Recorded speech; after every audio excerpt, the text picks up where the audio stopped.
Hey, John here. Today I'm going to be talking about optionality and what that looks like in our portfolios. Maybe give an example of how you might employ that. So, optionality allows us to decrease our risk by sacrificing assets now for more options in the future. And we do this with a lot of things.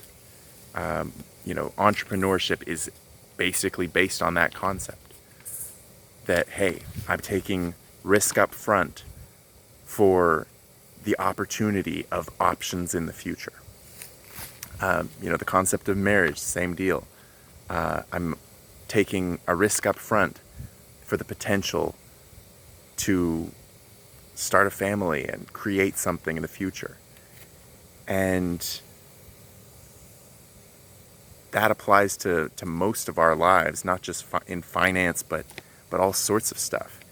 I think optionality is one of the most powerful forces known to man, and probably the most powerful force in investing. And so, if we can prepare enough on the front end of our investing,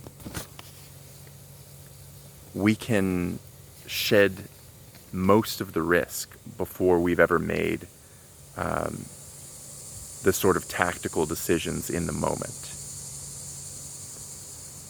And that is extremely valuable. When we're talking about risk mitigation, about maximizing reward, being able to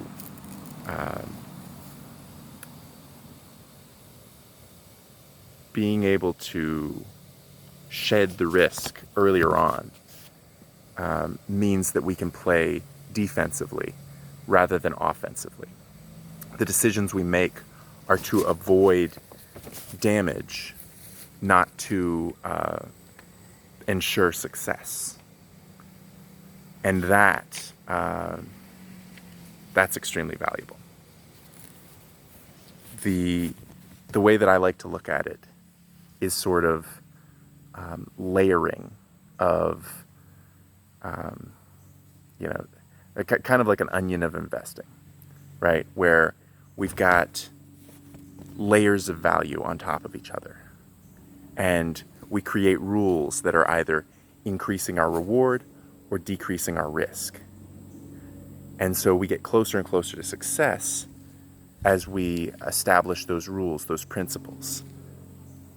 And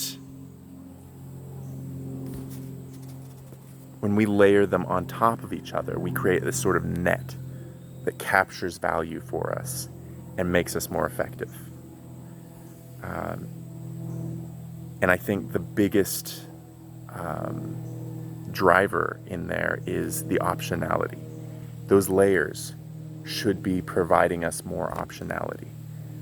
And as they do, we're making those sacrifices now, and we're securing choices in the future. And it increases our likelihood of success. I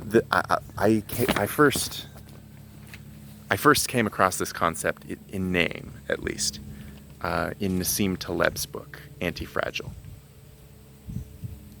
And he has a wonderful quote. He says, if you have optionality, you don't have much need for what is commonly called intelligence, knowledge, insight, skills, and these complicated things that take place in our brain cells. For you don't have to be right that often. All you need is the wisdom to not do unintelligent things to hurt yourself. You can make more mistakes if you have optionality. You can minimize mistakes. You can still attain success. And so if you layer that additional optionality, you're increasing the threshold of mistakes that you can make while still succeeding. And that's huge because any talent requires repeated mistakes followed by pivoting. You have to make mistakes quickly, and then you have to pivot from those mistakes and learn the lesson that needs to be learned. And that's how we build talent. That's the process for the myelin sheaths in our brain. And it's the same with investing. And so we can make more mistakes if we have optionality.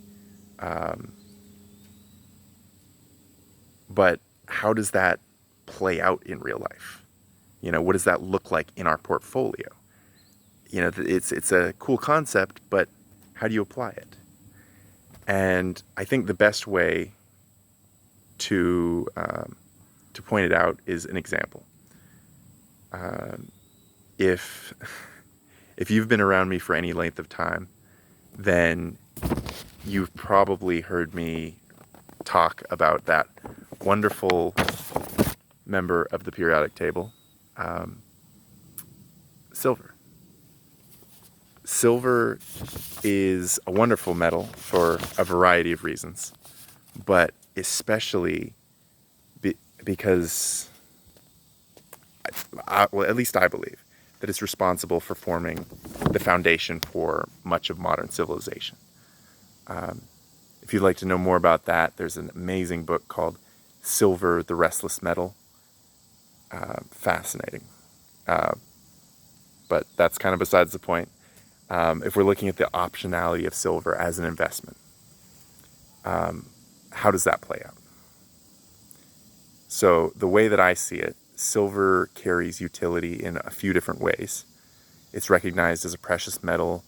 It's been accepted as currency for thousands of years. It's been used in jewelry and decoration, and it is a symbol of wealth and prosperity. It's kind of become a brand. And it also carries utility in a lot of other ways. It has significant medical usage, as it's antimicrobial and antibacterial. And in our modern age, silver is used in almost all electronics. Every solar panel, every electric car, and many of the other high-tech gadgets that we use from day to day, they use silver. So if you're like me, you believe that we're only going to increase the amount of technology that we use from here on out. So silver is going to be in much higher demand. And that means that we have optionality, because so many people want this item for so many different reasons. And so we can choose how to liquidate it, because there are so many ways in which it's in demand. And we don't have to worry that if one of those things changes, that the demand dramatically falls for the metal. And so that's our first layer of optionality. We have this the optionality to choose a buyer. There's so many industries where they're seeking this item out. The second layer is silver is an element. It is that there's no element that's more conductive. It can't be created. We can only discover more. And so because it's been recognized as valuable, it's been pursued wherever it can easily be found. And that means that most of the silver, that we have today is either found by going deeper in existing silver mines to find stuff that was missed,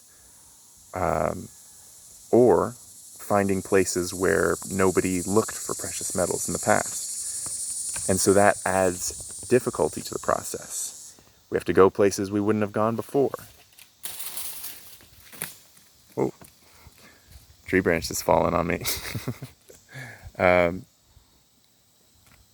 And every year, we're using up more silver than we mine globally. So the supply of silver is decreasing every year. And as the amount of technology that we're using increases, the supply continues to decrease. So we're running into like a corner here where we're going to have to find other resources to use instead of silver, because we're starting to run out of it.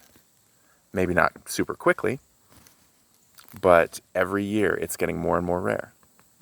And so silver is deflationary due to how much we're using. And it holds value extremely well over time. Even aside from that fact that we're using it in technology, if you just look at thousands of years of history, the brand of silver has done extremely well. And so that adds another layer of optionality. We can choose when to liquidate because we don't have to worry, unlike Bitcoin and Ethereum and NFTs, we don't have to worry that they're going to lose 50%, that our silver ounces will lose 50% of their value tomorrow. We can wait for prices that suit us. Because we know that the trend is strong enough to come back from any dip or downturn that we might have in the short term. So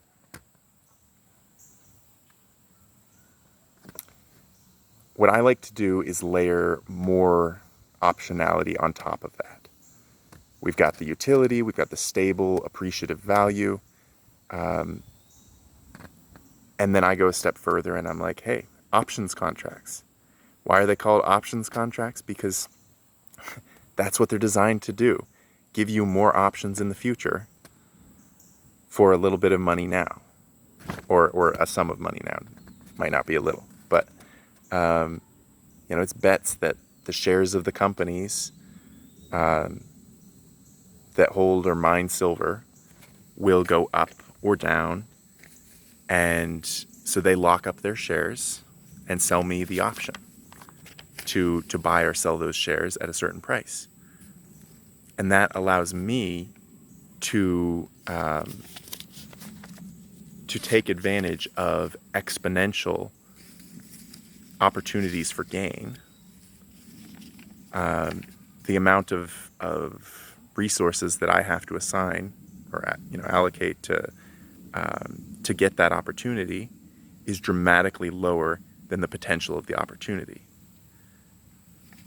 And so that's another layer of optionality. It's all of these things that provide us more choices in future for a short-term sacrifice.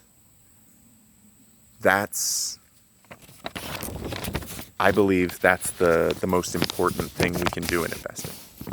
And so if we judiciously select those layers of optionality, we can improve our success not just with silver, but with any investment. And if, especially the valuable ones, the ones that hold fundamental value,